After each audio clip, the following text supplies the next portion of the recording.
Ketegangan antara India dan Pakistan semakin meningkat usai militer New Delhi menjalankan Sindoor Operation. Operasi tersebut diklaim sebagai serangan balasan atas aksi teror oleh kelompok bersenjata di dekat Pahalgam, Jammu, dan Kashmir pada 22 April lalu. Aksi teror itu dilaporkan menewaskan sedikitnya 28 warga sipil di wilayah kekuasaan India. Namun serangan India yang menargetkan diduga basis teroris di dekat zona penyangga selama 2 hari pada tanggal 6 dan 7 Mei itu berhasil dihalau oleh Pakistan.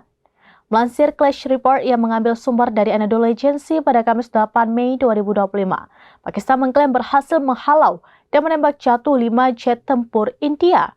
3 unit di antaranya yakni jet Rafale buatan Prancis, 1 unit MiG-29 Mirage, dan 1 unit Sukhoi Su-30 buatan Rusia. Adapun klaim kesuksesan menghalau serangan musuh ini telah dikonfirmasi oleh juru bicara militer Pakistan kepada Reuters pada Rabu 7 Mei.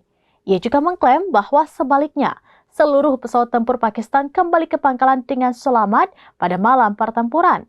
Adapun insiden salah satu jet tempur elit dunia yang berhasil ditembak jatuh sistem pertahanan udara Pakistan ini mengejutkan publik. Terlebih, tidak hanya satu, Pakistan bahkan berhasil menembak jatuh 3 unit Rafale di hari yang sama. Banyak pihak menduga insiden memalukan ini terjadi lantaran kurangnya kecakapan pilot India yang berada di balik kokpit. Sebaliknya, tidak sedikit pula yang justru menganggap kesuksesan pertahanan Pakistan ini berkat para pilotnya yang sangat terlatih. Pasalnya beredar rumor bahwa pilot Pakistan sering menjadi coki pilot dengan lisensi bodong di Timur Tengah dan terkadang di Eropa ketika terjadi pertempuran.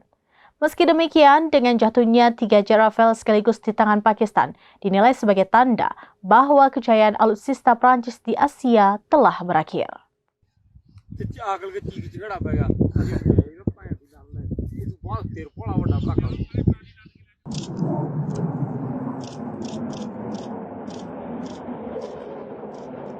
Demikian informasi terkini Syedaralun, saksikan terus beragam informasi lainnya. Coba like dan share seluruh akun serambinews.com.